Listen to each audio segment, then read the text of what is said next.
intestinal. Eu disse o que ele cobrando. Não, e gente dizendo, cara, eu gostei tanto que eu comprei o Albran para experimentar. Então você vê assim, às vezes o testemunho real é até mais legal porque a pessoa acredita de fato no que você está dizendo, né? Mas foi uma coisa nova na minha vida, mas que eu adorei, assim, não teve problema nenhum. Não me senti constrangida de fazer, entendeu? Óbvio que eu faria, né?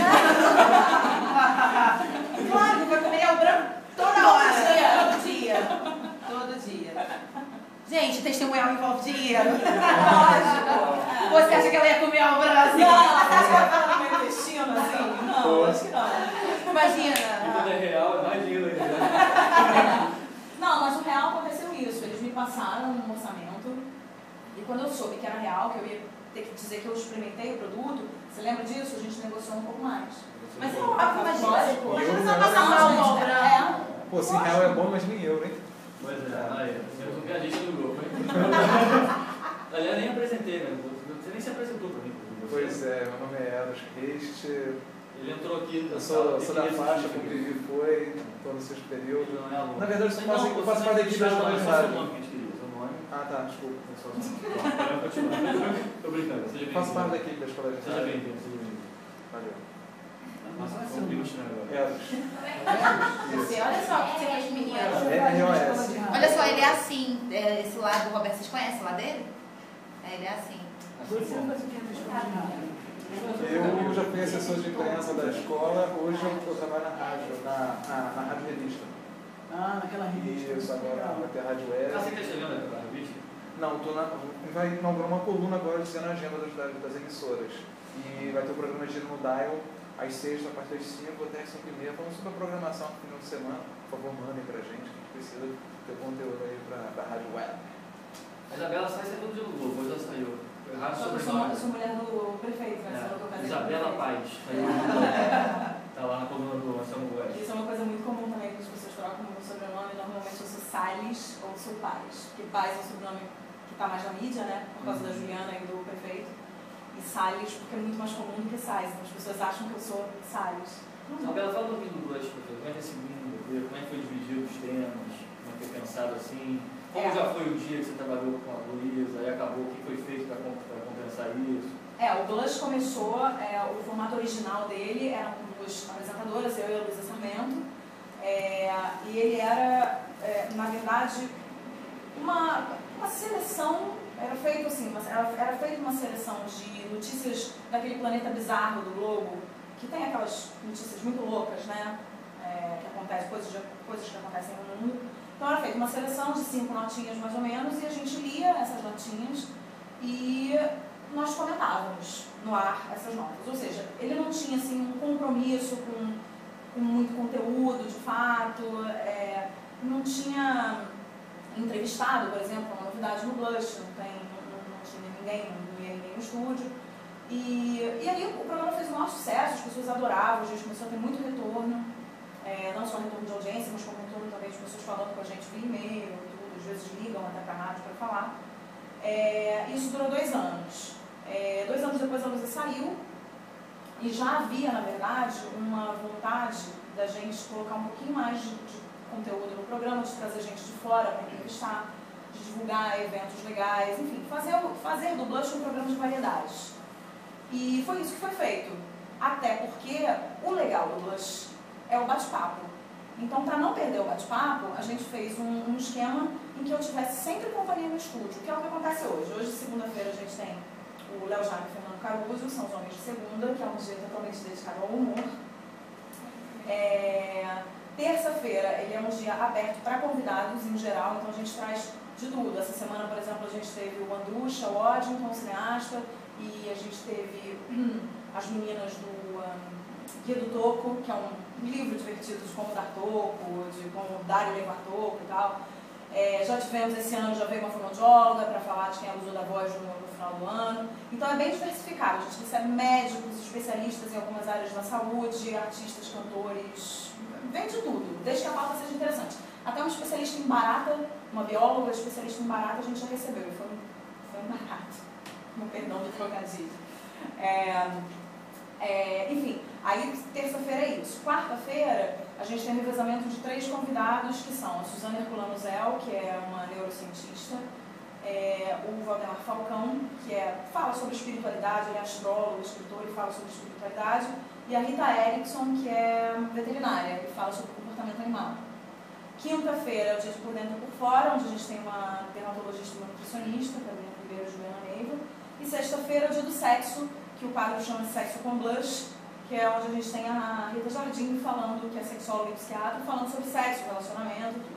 E agora, desde o dia 5 de fevereiro, a gente estreou o sábado, que é uma seleção. Todo sábado a gente faz uma seleção dos melhores momentos do programa.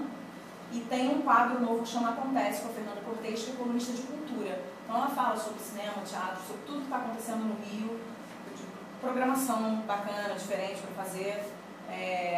E é bem legal, é sempre com dicas interessantes para o ouvinte. Então a gente está de segunda a sábado, de 5 às 7, sendo que sábado não é ao vivo, é o único dia que não é ao vivo, é gravado, a gente grava durante a semana e coloca no ar no sábado. Então é isso, assim, em geral do Blush essa, assim, resumão mesmo de como o programa funciona. E os ouvintes pediam muito o programa no sábado? Os ouvintes, eles pediam não só o programa no final de semana, mas eles pedem a extensão do programa durante a semana. A gente recebe muito retorno dizendo, por que o programa não começa às 4? Porque a gente tem que parar às 7 por causa da Voz do Brasil, né? Então, por que o programa não começa às 4? Por que a Voz do Brasil não passa para outro horário e o programa não termina às 8? A gente sempre, não só o final de semana, começa a extensão dos dias de semana. E a gente achou que podia ser uma boa colocar no sábado, né? Até para falar de uma coisa que a gente não fala no programa. A gente não tem um quadro, não tem uma colunista de cultura no programa. Então, tem tudo a ver. Final de semana, cultura, lazer, entretenimento, a gente achou que podia dar certo. E esse é um excelente sinal, quando as pessoas pedem mais, dá o gostinho de quero mais no ar. Então isso é assim que tem que ser. Quando fica exagerado, tá ruim. Começa a cansar e bota. Mas seja esse. Juliana, o que é ser produtora e apresentadora num programa de rádio? Dá um trabalho danado, mas é uma delícia. Dá isso aqui pra gente, né? Mas me diz, na verdade, eu estou querendo saber o seguinte, você tem um método ou um esquema? Você já disse anteriormente, né? Se você vai entrevistar e tal, você tem um cuidado, se preparar, conhecer o produto daquele entrevistado, né? Para não chegar muito crua lá, tudo bem. Mas todos você tem um esquema, um método de trabalho? Não. Simplesmente você faz esse tipo de pesquisa e chega para cá e coragem, toda atropelada na rádio para fazer. Como é que é isso? Qual é o seu dia a dia? O programa entra mais 5 horas, você chega na rádio. Isso depende muito. Até ela sentar e abrir o microfone, como é que é isso? Isso depende muito do dia. Tem dias que eu chego bem mais cedo na rádio, tem dias que eu não chego tão cedo assim, inclusive porque eu trabalho em outro lugar. Eu trabalho também no Telecine como locutora, no canal de cinema, a cabo. Então eu preciso encaixar todas essas coisas no meu dia. O que eu faço normalmente, a minha parte da manhã, quando eu preciso, quando eu tenho uma pauta mais elaborada para fazer, eu vou dar um exemplo, por exemplo, do Andrucha, que foi essa semana lá. O Andrucha é um entrevistado especial, ele fez um filme agora, né? Ele não é um entrevistado tão fácil quanto, por exemplo, autoras de um livro chamado Guia do Topo, que é mais fácil, né? Você fala livro, você troca uma ideia e tal, já fez a pauta, tá tudo certo. O Andrucha não, ele fez um filme, Lobby, que é uma coprodução Brasil-Espanha, que conta a história de um grande poeta, etc, etc. Então, você tem que ter mais informações sobre isso. Quando acontece isso, normalmente eu pego a minha parte da manhã e eu já começo a pesquisar a minha pauta das 5 horas da tarde, que é essa. Enquanto a Juliana, que chega a 1 hora da tarde na rádio, também já começa a fazer isso, né? Essa Juliana? Oi? A Ju é a redatora e produtora do programa também. Tá? Ela é o meu braço direito. A gente tem assim, a equipe do Blush mesmo, assim, sou eu, a Juliana Zurli, que é redatora e produtora, que me ajuda, e o Bonitinho, que eu chamo carinhosamente no ar de Moreno José, que é o operador do programa e que edita o programa de sábado também. Então somos nós três aí. O Robert dá uma super força pro programa também, mas ele não é exclusivo do Blush. Ele é da Mix e da Sul América Paradiso, ou seja, também não tem tempo para ser exclusivo do Blush. Então somos nós três ali. Então o meu dia é isso. Quando eu tenho uma pauta mais elaborada, eu já começo de manhã a elaborar, a pesquisar. Eu vejo muito vídeo no YouTube. E normalmente eu chego depois do almoço na rádio. É o que normalmente acontece. Às vezes eu preciso chegar um pouquinho mais tarde, eu chego um pouco mais tarde. Mas normalmente, sei lá, 2h30, 3 horas eu estou na rádio. E quando tem que gravar, por exemplo, a gente grava toda terça-feira, a gente grava o programa de sábado. Aí eu chego mais cedo ainda. Porque se a gravação é 2, eu chego sempre 1 hora antes da gravação. Porque eu não gosto, você falou assim, você chega lá na rádio toda atropelada, pelo contrário, eu detesto fazer as coisas atropeladas. Então eu gosto de chegar com 1 hora de antecedência, olhar a minha pauta, pensar se eu quero falar alguma coisa, se eu posso fazer link com outra coisa, se eu posso contar uma história legal que me chame para o entrevistado contar outra história legal, entendeu? Então eu sempre calculo também a minha chegada na rádio com 1 hora de antecedência porque eu quero começar a fazer, porque eu vou começar a fazer, né? Seja uma reunião de pauta, seja uma gravação de programa.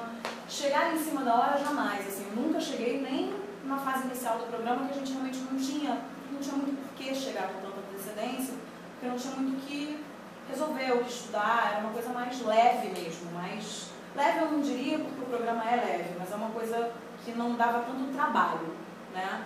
Então, mas assim, mesmo assim no início do programa, desde os primórdios, eu fazia questão de chegar mais cedo, porque é a minha maneira de trabalhar. Então, não sei se eu posso chamar isso de um método, mas eu chamo de uma maneira que me deixa feliz. É uma maneira que me faz feliz de trabalhar. É uma rotina que me faz sentir feliz. Feliz, segura, tranquila para entrar lá. Entendeu? E depois do programa, você fecha o programa, você vai embora na hora? Não, normalmente vou embora da rádio umas 7h30, 15 para as 8. Às vezes até passa um pouco disso, porque eu respondo todos os e-mails dos ouvintes, com a ajuda da Juliana. Antigamente eu respondia sozinha, hoje em dia não dá mais para responder sozinha, porque o volume é muito grande, mas eu não deixo nenhum ouvinte sem resposta. Todo mundo que escreve tem uma resposta, nem que seja muito obrigado pelo seu e-mail, valeu pela audiência, um beijo, Isabela. Então, eu às vezes pego um pouco essa parte do e-mail para não sobrar muito para o dia seguinte, e isso acaba fazendo com que eu fique mais tempo um pouco na rádio. E aí, ok, vou embora, a minha noite é toda dedicada ao Telecine também, então eu saio da rádio, vou para casa e começo a trabalhar em outra coisa, mas aí já não é mais a rádio.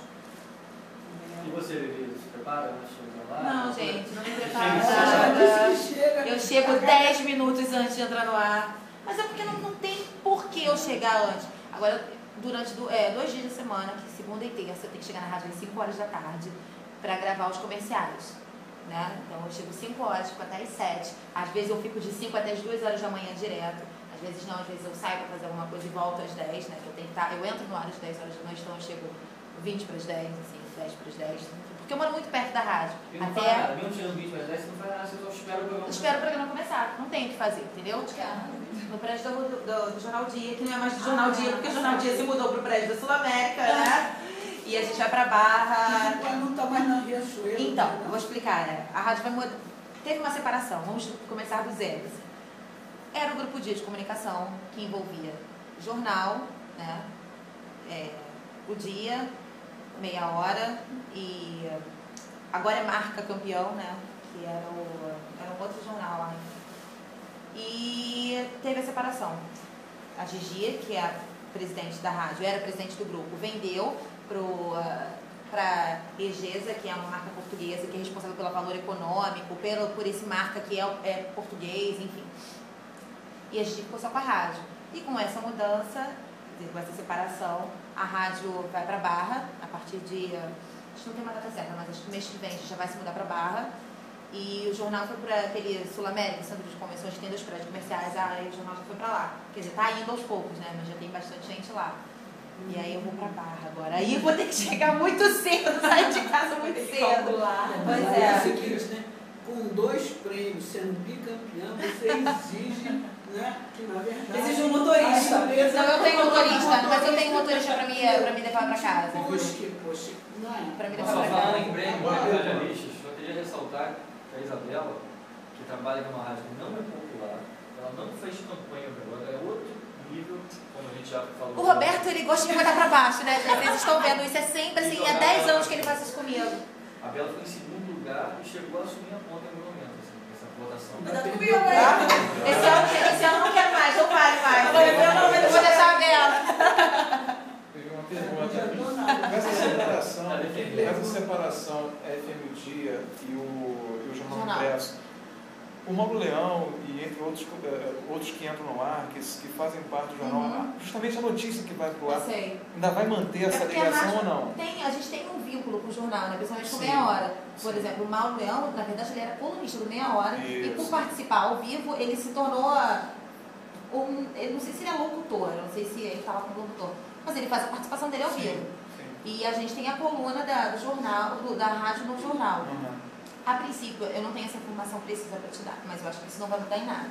Eu vai continuar lá, porque agrega pra gente, entendeu? Até porque o nome, o dia, acho que vai ser difícil de não, mas eu acho que não é nem no dia, é mais no Meia Hora, porque a gente nunca teve essa coisa assim, sabe? Só, por exemplo, quando teve essa mudança, quando eu entrei na rádio, aí sim a gente saiu no dia D, entendeu? Mas eu acho que hoje em dia nem é mais tão o jornal dia em si, é mais o Meia Hora. Porque é a classe que você falou, né? A classe C, D e E. É mais o Meia Hora. Mas eu acho que vai manter esse lance da coluna, o Mauro Leão vai continuar nas duas coisas, enfim. Eu acredito que mantenha, não tenho essa resposta certa para te dar, porque por incrível que pareça ainda é muito cedo para te dizer isso, entendeu? Essas coisas são mais... Tem uma outra pergunta, só eu estou perguntando isso, vocês aí possam, né? Olha só, tem uma pergunta aqui para vocês duas. Se o diretor da rádio quiser, ele pode interferir no trabalho de vocês? Pode. Anteontem eu fiz o programa inteiro com o meu diretor do meu rádio, falando, faz isso, vamos dar o celular pro cara, não sei o quê, não. É quase um ponto eletrônico. Sério? Sério. E aí no dia seguinte ele falou, eu preciso arrumar uma forma de falar com você e com o Vitor Júnior durante o programa sem atrapalhar vocês, porque a qualquer momento eu posso falar. Ou por Skype, ou por MSN, ou por DM no Twitter. Ele quer manter contato com a gente, pode interferir sim. Interfere. No nosso caso lá, no Blush, é muito raro que ele interfira durante o programa. Mas ele pode interferir da seguinte maneira: a gente faz uma reunião de pauta toda terça-feira para decidir a semana. Então tem reunião de pauta? Tem reunião de pauta. Toda terça-feira, não necessariamente toda terça-feira, às vezes não dá para fazer na terça, mas uma vez por semana a gente faz uma reunião de pauta. E essa pauta, ela vai encaminhada toda por e-mail para o nosso diretor artístico. E ele, se tiver alguma objeção, se ele tiver, olha, essa pauta aqui não está legal, não acho legal, ele vem, conversa comigo e a gente modifica. Então é uma forma de interferir sim, a última palavra é sempre dele. Ele sempre dá um ok no que vai acontecer no programa. Durante é muito difícil interferir, muito difícil. Não tem essa interferência, mas na pauta sim. Mas acho que no nosso caso tem até esse lance de interferência e tal, porque é um horário diferente, não tem mais ninguém na rádio, né? Já tá todo mundo em casa. Mas ocasionalmente a gente também tem reunião, não de pauta, mas para definir, de repente, algum, sabe, encaixar um parafuso, assim, sabe? Vamos fazer uns acertos, mas durante pauta a gente não tem. Mas aí a gente também tem que chegar na rádio cedo, é uma loucura, a nossa rotina é bem maluca, sabe? Totalmente diferente da dela. E ela trabalha no horário normal, de gente, né? Eu quero fazer a última pergunta. Aí no caso da Isabel. Agora, sexta-feira que vem, sexta-feira passada, eu vi um trecho do seu programa porque tinha que vir para a aula, né? Aliás, perdão, quinta-feira, eu tinha que vir para a aula, né? E eu vi assim que seu programa realmente é de variedades, ele é bem descontraído, você é muito bem-humorada, muito simpática. Agora, eu observei um lance, até desculpe se essa colocação pode me parecer, talvez, antipática. Pode fazer mas eu vi que o seu tratamento ele é todo informal. Então, eu procurei colocar o seguinte: como dosar a informalidade para não ser excessiva ou descabida? Por quê? Você apresenta, no seu programa, né, você tratou a dermatologista Juliana Neiva de Ju. Então, veja bem. No meu entendimento naquele momento é o seguinte: uma parcela dos seus ouvintes talvez possa pensar, dá para acreditar nas dicas e recomendações de uma médica chamada Ju? Sim, eu entendo totalmente a sua colocação, mas assim, eu tento, na maior parte das vezes, não chamá-las de doutoras, porque eu acho que a coisa fica formal demais, e o blush, o diferencial do blush é exatamente você poder não chamar uma médica de doutora. Acho que esse é o grande diferencial. Todos os programas que você vai ouvir vão chamar a médica de doutora. Eu muitas vezes falo doutora Juliana Neiva, doutora Carolina Ribeiro, mas sempre eu faço questão de não chamar sempre, entendeu? Porque eu acho que essa informalidade que é a marca registrada do blush. É claro que você não pode ter uma super informalidade com um entrevistado. Eu não posso me mostrar também a pessoa mais íntima do mundo de um entrevistado, de um médico ou de ou de um cantor ou de um ator que está indo ali pela primeira vez. Então é claro que você tem que dosar sim, mas eu acho que esse tipo de informalidade, por exemplo, que você ouviu, ele não